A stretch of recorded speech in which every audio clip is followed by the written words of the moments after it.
Samsung Galaxy S24 Ultra je nadgradnja že tako ali tako odlične S23 Ultra iz lanskega leta, kar je hkrati velik kompliment, posledično pa tudi ni največji problem. Glih zato, ker je bila že S23 Ultra vrhunska, draž. Ta naprava je samo še en dokaz več, da živimo v obdobju vrhunca pametnih telefonov, kjer dobivamo samo še majhne nadgradnje, že tako ali tako vrhunskih naprav, ker pa posledično pomeni, da res ni več neke potrebe po vsakoletnem kupovanju novih telefonov. To nikakor ne pomeni, da S24 Ultra ni vredna svojega nakupa, Nikakor. ker je ful dobra naprava, sam če imate že lansko letno Ultra, tako kot jo imamo midva, lahko letošnjo preskočite, ker res ni nobenega pametnega razloga, da bi dejali toliko veliko keša za manjši update. Kakšni pa so ti updati? Ostanite z nama do konca tega videa, da boste zvedeli.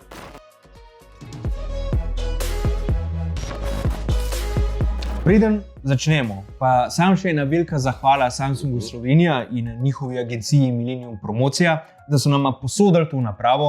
Brez vas ne bi mogla posneti tega videa, tako da vam res hvala.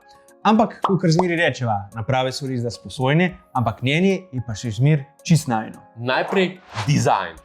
Če bi vam postavili letošnjo in lansko letno Ultro eno zraven druge, bi komot ob površnem pregledu zgrešili kakršnokoli razliko, kar še ne pomeni, da je ni. Ne. Samsung je namreč letos na Ultri vpeljal ogrodje iz titana namesto iz aluminija, zmanjšal je obrobe okoli zaslona in jih naredil simetrične, sam zaslon pa je zdaj tudi čist ploščat, tako da je izginila tista mala krivina zaslona, ki je bila še na lanskoletni Ultri prisotna. Zdaj, to niso velike spremembe, so pa glih toliko velike, da opaziš, da je nekaj drugače, ko rokuješ to napravo. Zaradi titana, bolj odrezanih robov in ploskega zaslona imaš feeling, da v roki držiš res kompaktno stvar. Čeprav definitivno ni majhna in tokrat imaš, bolj kadarkoli doslej, občutek, da je telefon res sendvič iz stekla in titana. Skratka, res smo prišli do prihodnosti, ker so telefoni naprave, kakršne vidite iz filmov iz prihodnosti, kot je na primer epizoda Nose Dive iz Black Mirrorja. Samo še selfie objektiv bi bilo treba skriti in je to. Samsung je letos na S24 Ultra vpeljal tudi najnovejše steklo Corning Gorilla Glass Armor, ki je bilo do 4-krat bolj trpežno od predhodnika. Zdaj, midva telefona glih nisem metala v tla, da bi to preverila, to kde reč nisva šla, tako da ne moram trditi, koliko je steklo bolj trpežno, čeprav še zmeri 100% predlagava, da imate telefon v vidku in čez prelepljeno zaščitno steklo. Kjer pa je ogromen napredek, v katerem pa Samsung ni povedal skorda nič praktičen, pa je lastnost tega stekla, da opazno zmanjša odsev zaslona. Ne vam poveva en fun fact. Če si YouTuber in snimaš video v telefonih na prostem, to zna biti včasih res za posnet. Sploh če vzduni močno sonce, ti moraš pa posnet video v telefonu, ki mu ekran oziroma steklo na ekranu ful odseva. Zato ni čuden, da so to stvar opazila skoraj takoj, ko sva ga dala iz škatle. Če namreč primerjate ta telefon s telefonom, ki nima protiodsevnega zaslona, boste tudi s prostim očesom zelo hitro opazili razliko. Gre za na videz neko majhno stvar, za katero pa res rataš hvaležen, če telefon uporabljaš na prostem ob močni svetlobi. Na videu sicer to malo težje pokaževa, ampak verjemite, je razlika in mi da so ful vesela, da se je Samsung lotil reševanja teh odsevnih zaslonov. Ne pa samo, da je povečal maksimalno svetlost zaslona, čeprav je seveda tudi je. In zdaj pa 2600 nitih oziroma kandelah. Ampak to je skoraj vse, kar se tiče videza, kar je res opaznejše drugače kot lansko leto in je tudi razlog, da je Samsung hardwareu letos na svoji predstavitvi namenil toliko malo pozornosti, o čem bomo sicer tudi več rekla v nadaljevanju. Druge stvari, ki so letos opazno drugačne, se namreč skrivajo pod pokrovom, recimo baterija. Ta se letos fizično po velikosti oziroma kapaciteti ni nič kaj spremenila, še zmeraj ima 5000 mAh, je pa Samsung telefon tako dobro optimiziral, da lahko iz te baterije potegnete še več ven, kar se lahko lansko let, pa že takrat je bila baterija top. Če boste s tem telefonom sam veliko brskali po Instagramu, brali novice, se vam bo dejansko zdelo, da lahko iz tega telefona ven date tudi 2 dni. In če delate grafično zahtevna opravila, bo procent napolnjenosti padel res počas. Čeprav telefon uporabljate s 120 Hz osveževanjem, tudi zaslon po resoluciji 1440 pik. Tale S24 Ultra je zato poleg OnePlus 12 trenutno najboljši pametni telefon, govorimo o vzdržljivosti baterije, no ampak iPhone ni delač zadnji. Ni. Edina stvar, ki bi si jo želela, da bi jo izboljšali, je hitrost polnjenja, ki še zmeraj ostaja ista. 45 W za žično polnjenje in 15 W za brezžično polnjenje. Ni sicer slabo, ampak v primerjavi s konkurenco Samsung že malo zaostaja in lepo bi bilo videti, da bi pojačal žično polnjenje na vsaj 65 W. Poleg tega si želiva, da bi naslednji let vpeljal tudi standard Qi 2, s katerim bi na linijo S praktično dobil MagSafe, torej isto piljenje na magnete, kot ga imajo iPhone. To bi bilo kar super za lažji film. Ni pa baterija edina stvar pod pokrovom, ki je nova. Snapdragon 8 generacija 3 for Galaxy je letos res pošastil čipa, ker se pozna, ko uporabljate ta telefon, ki se ne zatika, ne lega, ne dela nobenih pauz, nič. Karkoli da se temu telefonu naredi, bo prav brez pardona. Sploh, ker ima 12 GB RAM in 90% večjo parno hladilno komoro na hrbtišču. Isto velja tudi za pomikanje po operacijskem sistemu, ki ga je Samsung z One UI 6.1 res izpilil do konca. Ne samo, da je One UI grafično zelo lep in da so animacije tekoče, dali so tudi veliko malih funkcij, ki uporabnikom olajšajo life. Smešen je sicer, da je Samsung prekopiral Appleovo verzijo vedno vklopljenega zaslona, kjer lahko vidite ozadje oziroma wallpaper in dodajate widgete, ampak vsaj imate na voljo to funkcijo, če jo želite uporabljati, dokler kopirajo dobre stvari, se ne bo pritoževala. Če se glih izgovarjamo o dobrih stvari, 7 let posodobitev programske opreme na tem telefonu. Ja, prav ste slišali. Samsung bo temu telefonu in preostalim dvema iz S24 linije zagotavljal update še 7 let. Vse do leta 2031, kar je čist next level. In to Samsung, ki je bil še par let nazaj deležen kritik na račun dejstva, da so njegovi telefoni dobivali posodobitve samo krajše obdobje in še to zakasnelo, zdaj pa skupaj z Googlom vodi po številu let zagotavljanja posodobitev in je še celo pred Appleom. To pomeni, da bo telefon let cajta ohranil svojo vrednost in ga boste lahko prodali za boljšo ceno. Plus let cajta boste deležni istih funkcij, ki bodo prišle na vsakoletne flagshipe, kar pomeni samo dobre stvari za potrošnike in zato Samsung dobi palc gor iz najne strani. Preden pa gremo na AI, o katerem je Samsung letos govoril po dolgem in počes, pa se dajmo odstaviti še pri zadnjem večjem hardwareu. Kamera. Mimogrede, a ni zanimivo, da so bile včasih kamere tista tema, ki je bila najbolj na koncu predstavitev in najbolj važna, zdaj pa je to očitno AI, cajti se res hitro spreminjajo. Kamere so letos na S24 Ultra en tak zanimiv mix, kjer sicer so spremembe, ampak ne glih na način, kot bi človek pričakoval. Če vzamemo za primer video. Snemanje video je sigurno boljše na S24 Ultra v primerjavi z S23 Ultra. Že zato, ker je preklapljanje leč med snemanjem videov letos gladko in lažje, kot je bilo lansko leto. Ne se zdaj nič posebenega, ampak sigurno naredi razliko.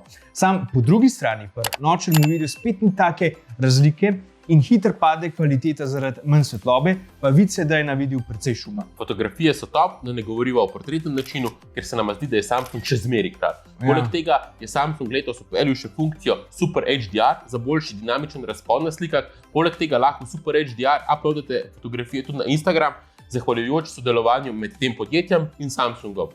Vse sicer ni idealno, družbena omrežja še zmeri preveč skompresirajo video, če ga snemate v visokih resolucijah, je pa to zdaj nek korak v ta pravo smer, da bodo storiji na Instagramu recimo bliže kvaliteti iPhone-u. S24 Ultra sicer dela lepe in konsistentne fotografije, ki imajo tudi lep dinamičen razpon. Samsung je tudi povišal hitrost zaslonke, tako da telefon hitreje zajema fotografije, ki sicer spadajo še zmer v 12 megapikslih, ne pa v 24 megapikslih, kakor pa iPhone 15 Pro in Pro Maxu. Maybe naslednji let? Bomo videli. Objektivi so letos sicer identični lanskoletnim, razen da so šli iz 10-kratnega zooma, ki je bil velikosti 10 megapikslov kamera, na 5-kratni zoom velikosti 50 megapikslov. To na papirju pomeni, da bi moral biti optični zoom slabši, ker je resolucija večja, bi pa moral biti crop fotografije boljši in bi zato morale biti zoomirane fotke po kvaliteti primerljive z lanskoletnimi. Samsung se je sicer zato odločil, ker so bile pri lanskoletnih kamerah slabše fotografije v razponu med 5-kratnim in 10-kratnim zoomom, kar je prehod na letošnji objektiv definitivno popravil. Če ste se bali, da bodo fotke pri 10-kratnem zoomu slabše, vas pomiriva niso. Še zmeri izgledajo tako, da so voljnate slike, nič bat, so pa zaradi višje resolucije malo bolj podrobne. Zdaj, Samsung je šel torej na papirju res en korak nazaj, v praksi pa je šel v resnici vsaj za pol koraka naprej, tako da je šlo za nek način sprejemljivo žrtvovanje. Ne, zdaj smo končno tle. Do Galaxy AI smo prišli. Zadeva, o kateri je Samsung govoril vsaj 70% na svoji predstavitvi, ki so mi gledala v Kranjski Gori. O Galaxy AI smo veliko govorila že v zadnjem videu od S24 in S24+. Tako da tukaj se res ne bo na dolgo pa široko ponavljala, ker lahko video o večini Galaxy AI funkcijah pogledate in najdete tukaj spodaj v opisu. Lahko pa narediva samo en kratek povzetek, da vam osveživa spomin. Pod črto, Iskanje z obkroževanjem dela zelo dobro, preprost. Pritisnete ročico za navigacijo, če zaslon se vam prikaže en tak filter in potem samo poroča stvar, ki jo iščete in Google vam vrže zadetke. Na ta način se vam olajša iskanje neznanih stvari preko Google, ker vam ni treba iskalniku na dolgo in široko iskati nekaj stvari, ki ste jo nekoč videli, ampak jo samo obkrožite in vam jo vrže ven. Valjda, nekaj cajta bo trajalo, da boste to načrtno v glavi preklopili, da boste iskali od zdaj naprej na tak način. Sam enkrat, ko boste, mater je bolj enostavno iskati na tak način. Sigurno. Tako funkcijo je sicer Google pred leti že vpeljal, imenovala se je Now on Tap, sam nikoli ni zares zaživela. Ta pa ima potencial, da je več kot samo hecen trik, ki ga pokažeš frendu in upajmo, da se res prime. Še ena funkcija, ki ima potencial, ampak zaenkrat vsaj tukaj v Sloveniji ni še čist tam, je prevajanje v živo oziroma sprotno glasovno telefonsko prevajanje, ki omogoča, da če vi nekoga kličete ali pa če vas on pokliče in ne govorite istega jezika, vam ta funkcija v resničnem cajtu znotraj Samsungove aplikacije telefon prevaja, ker vam sogovornik govori po telefonu, da ga lahko razumete. Poleg tega, da je še v slovenščini, je problem tudi ta, da mora za razliko od že napisanega teksta prevajati sproti in zaenkrat še ni na tistem želenem nivoju. Čeprav bo s cajtom valjda se bo še izboljšala. Veliko bolj dodelano je generativno urejanje slik, kjer lahko na fotografijah subjekte premikate naokoli na fotki, kakor želite. AI pa vam zapila manjkajoč plac, lahko pa te subjekte tudi čisto brišete. Ta funkcija je res skoraj kot na pol magija, ki večinoma deluje presenetljivo dobro, včasih pa tudi čisto greši, ampak v redu je. Samih je funkcij sicer še veliko, pomoč za prepis intervjujev, za urejanje zapiskov in seznamov, še bi lahko naštevala, ampak pri vseh teh funkcijah morate upoštevati, da jih večina še ni podprtih za slovenščino in so zato omejeni na to, koliko dobro znate angleščino in druge podprte tuje jezike. Morate upoštevati nekaj. Veliko teh funkcij bo prišlo ven za starejše Galaxy naprave, no vsaj na naprave, ki so prišle ven v 2023, kar pomeni, da točno zato ne rabite kupiti S24 Ultra, ker je veliko teh funkcij Googlovih, pravzaprav niti načeloma ne rabite kupiti prav Samsungovih telefonov, če štekate, kaj hoče povedati. Pa še nekaj. Določene AI funkcije bodo brezplačne samo do leta 2025, kasneje pa naj bi vam Samsung zaračunal zanje. Ta je sicer prišel že ven z izjavo, da bo zaračunal samo določene profesionalne funkcije, ki jih povprečni uporabnik ponavadi niti ne uporablja, ampak zaenkrat ni znano, katere te funkcije so, nekakšna bo cena zanje, nič. Tudi to morate imeti nekako tukaj v glavi. To ne nazadnje pomeni, da boste mogli, če boste hoteli uporabljati, zanje plačati neko naročnino, poleg telefona, ki je v osnovni konfiguraciji z 12 GB RAM-a in 256 GB notranjega pomnilnika v prosti prodaji stane 1449 €.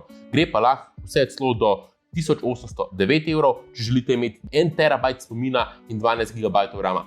To niso majhne cifre. Čeprav bo siguren, se Martin to najdu, pa rekel, da živimo v letu 2024 in da to so čisto normalne cene. Niso. Ja, ampak v isti sapi lahko kontrarečeva, da boste, če boste kupili S23 Ultra po znižani ceni, praktično dobili 90% S24 Ultra. Sploh, ko bo Samsung začel s koncem marca vendajati update, ki bo pripeljal AI funkcije na starejše modele. In to je poanta, ki so jo hotel narediti s tem videom. S24 Ultra je vrhunski telefon v vseh pogledih. Ima odlično baterijo, odličen čip, odlične kamere, vrhunski zaslon, ki je povrh vsega še raven, poleg tega pa ima tudi cool AI funkcije, ki ti dejansko lahko ful olajšajo live. Ampak S24 Ultra je hkrati nadgradnja lanskoletnega telefona, ki je bil že v osnovi skoraj da popoln in je težko nadgraditi nekaj, kar je skoraj popolno, še težje pa upravičiti takšno ceno. S24 Ultra je zato zaenkrat najboljši telefon tega leta in se bo verjetno tudi potegoval za ta naziv na koncu 2024. Sam, če ste že kupili S23 Ultra, verjemite, ne rabite kupiti letošnjega modelu, v redu ste. Če pa imate starejše modele in ne rabite novo napravo, pa je pa to telefon za vas, če hočete imeti najnovejšega. Pa smo prišli do konca današnjega dolgega videa. Orang video za orang napravo. Iskrena hvala, da ste ostali z nama do konca tega videa.